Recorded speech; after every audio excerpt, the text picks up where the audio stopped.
Hello, everyone. Good afternoon. Let's wait for maybe like 1 or 2 minutes, and then we will start our presentation.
Okay, so let's start. Hello, everyone. Welcome to the Modern Midwest Mobility webinar series, which is also known as M-Cube or M3, hosted by the University of Kansas Transportation Center. I am Nikhila or Nikki from KUTC, and I'll be today's webinar moderator. So before we start with today's presentation, which is on micromobility models for local communities by Eric Kwan, I would like to mention a few things. Firstly, thank you so much for your time and for being here today. And also please remember to use the chat and Q&A feature if you have any questions during and after the presentation. Also, feel free to post your names and your company name in the chat box to see if your friends are here. And for some reason, if you're disconnected, please try logging in again or email me. I'll be putting my information in the chat box in a minute. And one more very important announcement is that next month on December 16th at 9 a.m., we are having our next webinar hosted by Connor from KUTC on the topic In the Weeds, Restructuring Bus Stop Development, which is presented by Andy Fry from Topeka Metro. We also know how annoying the weeds are around the buses. So if you want to know more about it, please do attend the next webinar next month. Again, it's on December 16th at 9 a.m. Once again, we appreciate you all for being here today and encouraging us to do great things like these webinars. So now let me introduce our speaker, Eric Kwan, who is the Director of Business Services at Ride KC Bike, is our local cyclist and bike ped advocate. He has been with Bike Walk KC and Ride KC Bike since 2012, which is one of the first US cities to introduce bike share. He also helped in starting the bike share program at the University of Central Missouri campus while finishing his graduate degree in government policy. He also served on the executive advisory board for Trek Bicycles and their bike share program. He is the chair of the Livable Streets Advisory Board for Lee Summit, Missouri. Welcome, Eric. We are so happy to have you here, and the floor is all yours now.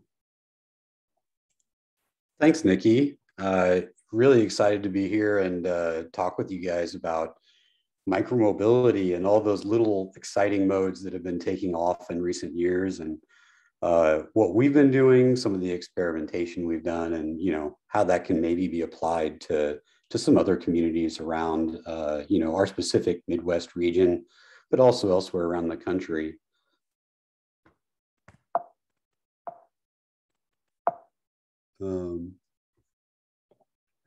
What we're going to discuss today is A little bit of our mission and history, a little bit about the P3 business model, as we like to call it.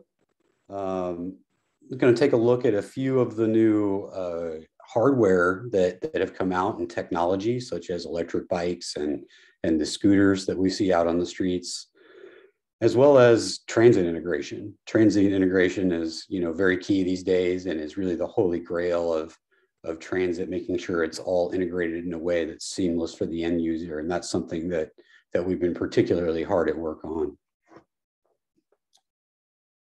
So a little bit about our program history. Nikki mentioned we were a pretty early adopter in Kansas City of bike share in 2012. I want to say we were the first 5 or 6 cities in the United States to adopt bike share, which is a little out of the ordinary considering Kansas City isn't one of those really dense urban communities that we typically think of when we think of bike sharing and other shared use mobility. But you can see here in 2012, we launched with station-based technology where you had to start and end your trip at a station location, locking it into a dock. When we first started bike share, that was the only technology that was available. And so what you're seeing here for the first 4 or 5 years of this data is entirely station-based bike share. And where we really start to see some of the incline and some of that is when we start to expand beyond the specifically downtown area of Kansas City, getting into more neighborhoods, Westport, Plaza. There's not as much residential density downtown. And so once we were out there with the residences, we really saw more of an uptick in ridership. From the very beginning, we've also implemented the public-private nonprofit partnership, which is the P3 I mentioned before, and we'll discuss in depth here in just a little bit. But what that really is making sure that the entire community has a role in the program itself, from the public sector to the private, and then also enrolling a nonprofit operator and expert as the mission-driven organization, making sure that your program is happening as it should. We've seen really, really healthy annual growth, as you can see by the graph here, and our data is available. The link is there, available at the bottom for our public dashboard where all this is available. In addition to this type of data, we also have heat maps showing where the bikes are going, some stats on ridership trends. So it's just a really good month-over-month tracking for really anybody in the community that's interested. I mentioned our annual growth has been really healthy. We see anywhere from 5 to 25% growth each year, which has been really nice and pleasant surprise. And as we've expanded, we've continued to see growth that's exponential and not necessarily linear, creating a network effect that benefits ridership that is installed adjacent to those other locations. The model I mentioned, which is our P3 public-private nonprofit model. This is sort of how it looks like, where Ride KC Bike is serving as the nonprofit operator, and we're working in partnership with KCATA, who's the regional transit authority, the municipalities individually for the programming, the sponsors, which are our private entities who are often footing the bill for a large cost of the program through their own sponsorships, and then Drop. And Drop is the shortened version for Drop Mobility, which is our equipment and software provider. So they provide the bikes themselves as well as the software platform that our Ride KC Bike app runs on. So why P3? Why is it significant? We're certainly not the first ones to pioneer this model, but I think what we have done is really look to perfect the model and also lead the way in terms of integrating some of these new technologies into this particular type of model. Before Ride KC Bike started to dabble in some new technologies, really the only ones doing this P3 model were the standalone station-based systems doing bike share. But why P3? Really, we want to diversify our revenue streams as much as possible. This is really taking an entrepreneurial approach, making sure we don't put too many eggs in one basket. And it's kind of a silly saying, but it's truly, truly important to make sure that we're diversifying and making sure that the program is as sustainable as it can be, not only from an environmental aspect, but making sure that it's set up for revenue going on into the future to make sure that this service will continue to be there for the residents that depend on it. We also see really increased ownership through this diversity, where multiple entities are now taking ownership of the program, where it's not just one that's responsible for it, but we have dozens and dozens of organizations, whether it's community organizations, private sponsors, the municipalities themselves, even nonprofit service organizations that are enrolled in our equity program. They're all taking a role and really stepping up and owning the program to make sure that it is exactly the way the community wants it to be. And that feeds into our resource sharing. Each of these organizations and partners has different strengths and weaknesses that they bring to the partnership. And so really defining those partnership roles and maximizing them is very key. KCATA and Ride KC Streetcar are obvious examples of partners of ours that have very certain strengths that we can benefit from, and vice versa. And we'll get into some of the benefits transit has playing between the mobilities here in a little bit, but just using that as one specific example. The other thing it does is has high accountability for the community. The point below here is, community control equals community goals. We tell these devices where to go, who to serve, and how they should be used. And that's all done really at the behest of the community, making sure that it's in line with the goals they're meant to accomplish, which can be much different when, say, you're not implementing this model and it's up to, say, a for-profit operator who has their own goals in mind for how things should be accomplished. So I spoke about the new technologies. E-bikes and e-scooters are all the latest and greatest. That's what everybody wants to talk about these days. E-bikes are actually the fastest growing segment in transportation currently, which is really exciting to see. Unfortunately, that means supply is stretched, but great to see so many people out explicitly using electric bikes. And then the advent of scooters, and we're still really trying to figure out the value of scooters as related to transportation, but they are coming out more and more. And so we saw very early on the potential that these technologies had, and didn't want it to pass by the Kansas City community. So in 2018, we did an RFI process and just went out to the industry and said, hey, we've seen all the cool new stuff. How could this possibly come in and work with what we do in the P3 model?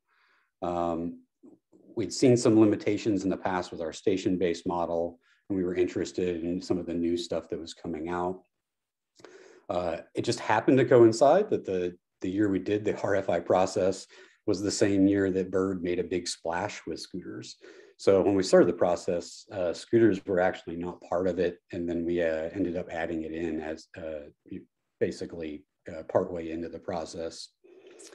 But then out of that, we identified Drop Mobility as a potential partner who was willing to come in and work directly with nonprofits and municipalities on a program like this. So in 2019, January of 2019, we began a pilot program to introduce these smart electric bikes and electric scooters into our already existing fleet, purely as an experiment to see how they would perform and how our users would react to them. So we had classic bikes, electric bikes, and scooters all operating under the same Ride KC Transit brand.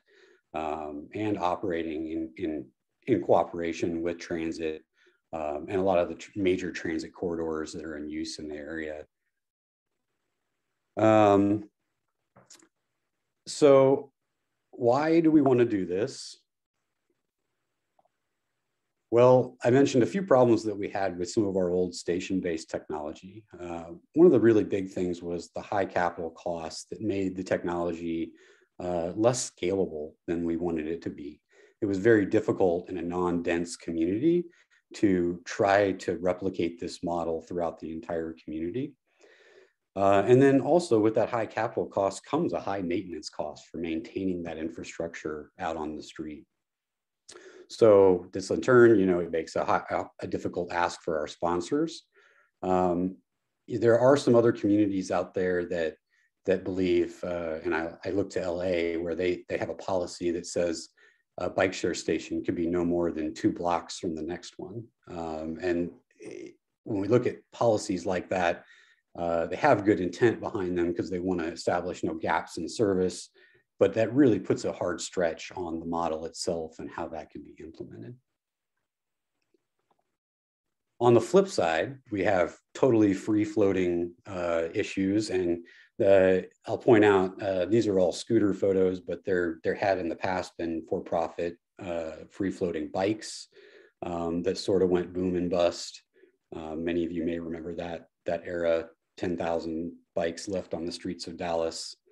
But these are the photos we see here currently in Kansas City, illustrating much of the same issue, where the free-floating model really encourages riders to not care how the equipment is used or parked after their trip.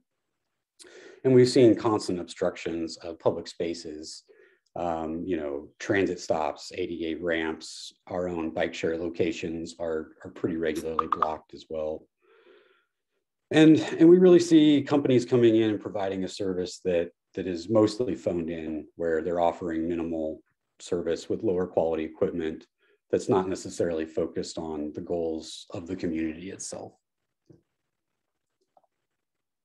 So we saw the benefits of the new technology that was coming out, and there was some obvious drawbacks as well. And so we wanted to say, how could we implement this new technology while mitigating the negative aspects of that free-floating model? And this is sort of what we came up with, which was to introduce these new electric smart bikes with a Lock-to technology. This helps us build parking and user accountability into the system while maintaining that flexibility of allowing users to go virtually anywhere that they want to go. We are not only asking them to lock up to this location, we can geofence the locations, verify that they are parked within that. We do ask them to submit an entrip photo of the bike or scooter locked up within that zone. And in fact, our staff does check every single photo. So I'm sure there may be a few people on this call who've gotten warnings from us in the past on things. So it is something that is being proactively worked on as part of the operational model. Also really focusing heavily on working directly with cities, transit authorities, and the property owners in particular, making sure that we're not just plopping down equipment where we think it's wanted, but making sure that our locations are reflective of where the community wants and needs them. We also really made an effort to make sure that our equipment was more in line with a public transit standard, increasing the quality of the scooters in particular. Scooters, we've seen them be more consumer level quality based on what we have with the vendors out on the street currently.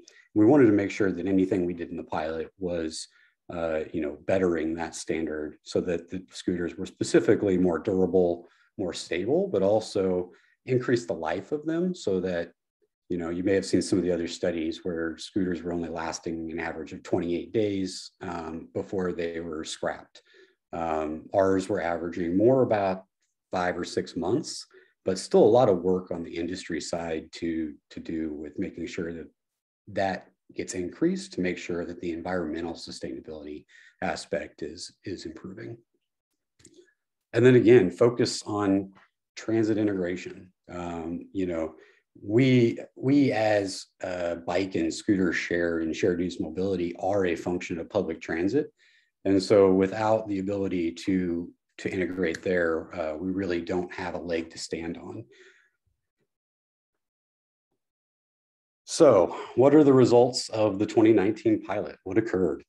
You can see some of our trip data here on the right, but we really had some great success, showing that less than 1% of trips were ended in a way that were parked improperly, quote. And that basically means, you know, violating the right-of-way space in a way that blocks something or equally private property. Over a third of our users are using our service in conjunction with other Ride KC transit services, and 64% ending near a transit stop. The two that I really am proud of is the 0 reported public incidents with Ride KC e-bikes or scooters.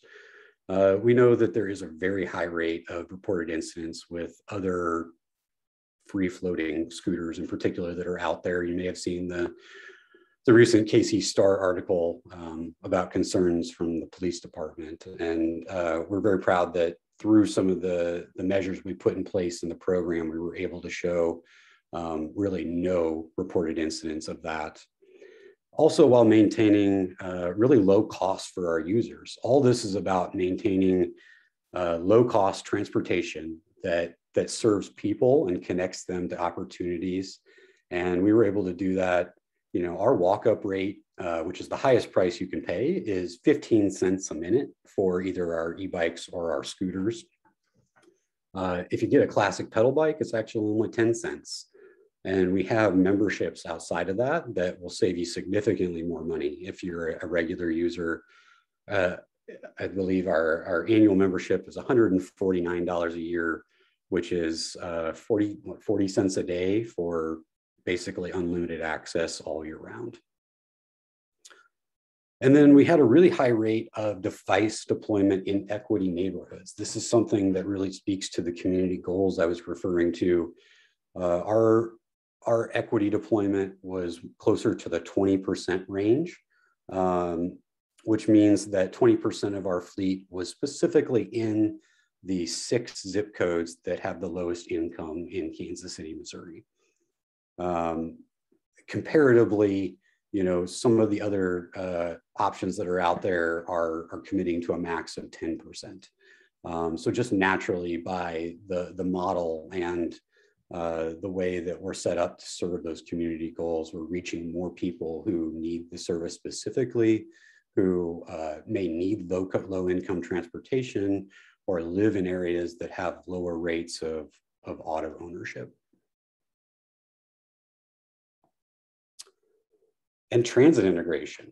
Here in Kansas City, I'm sure many of you are familiar, there's been a very concerted effort to bring all the modes underneath the Ride KC transit brand and make sure that we're trying to dissolve as many of those jurisdictional boundaries as we can and make it the service seamless for the end users. And so no different than that for scooters or bikes. You can now find those modes in the transit app right alongside while you're doing your planning on the bus or the streetcar or other modes. And it makes it super convenient to find everything in one place. What it does is, for us in particular, not only can you see the bikes out there and their availability, but as soon as you click on it, it opens up the Ride KC bike app with the bike preloaded, ready to check out, so you're ready to go. We've also done cooperation marketing this with Ride KC, making sure that the transit app brand is on all of our hubs, really promoting this cross app for everyone. And so I'll leave you here with a pickle on a scooter and open it up to some questions. I went a little bit quickly through some of that, but a little bit of that is I usually get a lot of questions at the end of this. We could probably go into a dissertation on each one of these topics. So happy to hear any questions that are out there.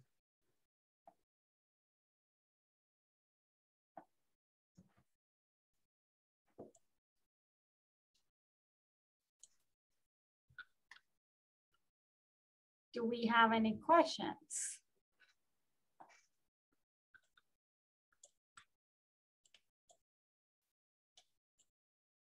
Thank you, Eric. That was a great presentation. And hopefully we see this P3 model in more communities, in Kansas communities soon. Yeah, certainly. And look for them in more communities coming soon. We just expanded to the former Sprint campus in Overland Park recently, and we will also be expanding to another small Kansas city, which is yet to be announced, but should be here in the next month or so. So again, replicating it beyond the urban core and more large, dense communities.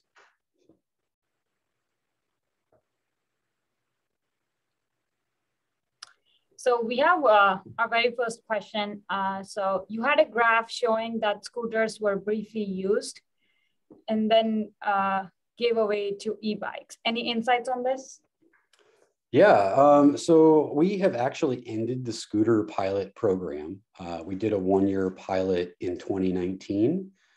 At the end of the year, after looking at all the data, we actually decided that they were better off not part of the fleet. There were a lot of reasons for that. Chief among them, we really had trouble discerning any data showing them being used specifically for transit purposes. All the data we collected over our pilot year was showing them almost exclusively being used for recreational purposes and very short trips. In addition to that, they were significantly more costly to operate than we expected. A lot of the talk out there in the industry has been that these things are profitable, and part of our intrigue in having these as part of the fleet was to find out if that was really true, because to date, only private companies who aren't willing to share their books have been in this space. So we wanted to be the first public nonprofit entity to do something like this and figure out really where is the business model, and can this be something that benefits and even subsidizes other modes. And the resounding answer was that it is not profitable. It seems the other companies are being propped up by venture capital to continually subsidize the product. The ridership was slightly higher than our electric bikes, but compared to the operational costs that they had extra, it didn't make up that gap. And so for our community goals and our purposes of serving transit, the e-bikes were head and shoulders the better mode for us. And so at the end of 2019, we had pulled the scooters out of the fleet. And I'll say this, we do still have the scooters and are open if there's a community in the future that really finds value in them, that we could operate them for them still. However, just purely doing the project on our own and evaluating it alongside of our Ride KC partners, we felt the value was certainly not there for us. Cool. Thank you, Nicholas, for asking the question, and thanks, Eric. So we have a follow-up on that question. So can an electric bike be pedaled if its battery runs down? Yes, absolutely it can. It's not going to be as much fun because it's going to be terribly heavy. It's kind of like pedaling a boat anchor, but it can be pedaled. When you actually get on our e-bikes, when you scan them, it will tell you what the voltage is at the beginning of your trip. So you can actually go around and scan all the bikes and figure out which one has the best battery, if that's something that you're interested in. Cool, that's great. Thanks, Nicholas, again. So we have one more important question about the real thing, which matters a lot to us, is cost. So what is the pricing model for communities who want to participate, and how do they partner with you? Yeah, great question. The big advantage to this new technology, as well as part of the P3 model, is that we can scale this project to the needs of the community specifically. Before, with station-based technology, you were talking in increments of 50 to 70,000 per location. Now we're talking about per bike.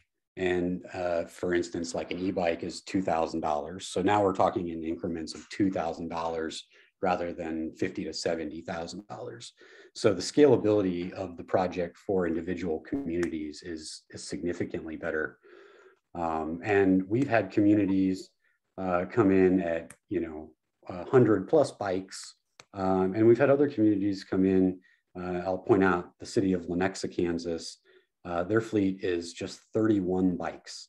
And for efficiency's sake, in terms of trips per bike per day and revenue collected, the city of Lenexa and their 31 bikes are outperforming any other area in our region. And so, again, they're a non-dense community who has a scaled down fleet and is seeing really, really high performance out of that, just based out of the way that they have chosen to implement. And that's a lot of, they have safe infrastructure that the hubs are directly adjacent to, where people are frequenting, and it incentivizes them to basically take a trip. Cool. Our next question is, do you have any zones that does not allow e-bikes usage, and have you had any issues with the enforcement? No, not at all. We are so proactive about our operations as the nonprofit operator. That has not ever become a need, as is often the case with some of the for-profit scooters out there, where they have to create ban zones. If we have a problem with user or users, we take that issue directly to the user. Anytime that something is left parked out of place, our staff is extremely proactive about the solution. We are getting in contact with every single person who submits a bad in-trip photo to ensure that they are educated and that it doesn't happen again. We're also tracking the number of warnings that we give each user. So once they get to a certain number of warnings, then we take additional steps to cut off their access and make sure all those problems are reined in from the very start. Also making sure that users have the education and knowledge to know what is correct, what isn't correct. Cool, that's great. Our next question is, what class of e-bikes do you use? These are class 1. So that's, for those who aren't familiar, that means that they are pedal assist, which means that you have to be turning the pedals in order to get the assistance. There's no button to push. And then it also means that their max speed tops out at 20 miles an hour. I think our bikes are actually just slightly lower than that. It's more around the 18 miles an hour, but the class 1s are all below 20.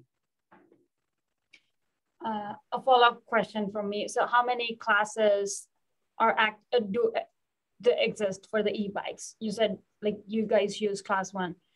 Right. There's federally speaking, and most states are starting to adopt this as well, there are 3 classes of electric bikes. We use class 1, which is sort of your entry level, lowest speed with the pedal assist. And you'll have to forgive me, I always get class 2 and class 3 backwards, but class 2 is, it's throttle based up to 28 miles an hour. And then class 3 is pedal assist up to 28 miles an hour. I see.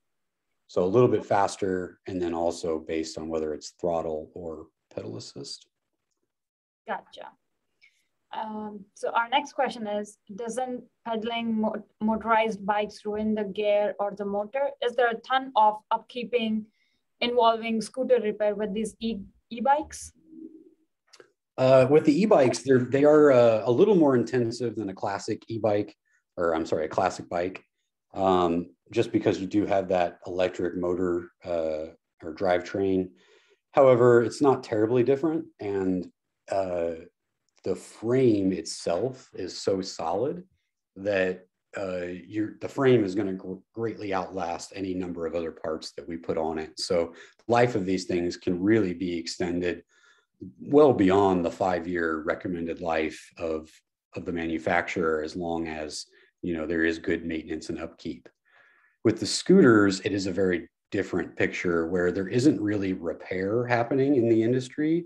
It is more of a scrap and replace. And that's just where the industry as a whole is at for scooters. They're not set up the same like a bicycle, where they're necessarily meant for the same type of regular repair. So we're hoping in the future the scooter industry will up their game in some of that and improve the longevity of the vehicles, as well as the environmental sustainability. Got it. So one of our attendees with his experience, he says like he has a class 2 electric bike and it throttles up to 20 miles per hour. Good to know. And then we have Lisa, who has never ridden an e-bike. Is there a learning curve? How do you provide safety or usage information on e-bikes who haven't used, or if it's their first time? Yeah, absolutely. We, as part of Bike Walk KC, who's the regional bike and pedestrian advocacy organization, we're a program of them. And so as a result of that, we do a lot of public education, making sure that people are not just focused on e-bikes, but also just biking skills in general. If you can ride a bike, you can ride an e-bike. It is not much of a gap between the two. Particularly the pedal assist bikes are very, very simple. Anybody who hasn't been on one, I highly recommend go try it out. I've never been to a bike demo and not had somebody just have the time of their life on one of these things.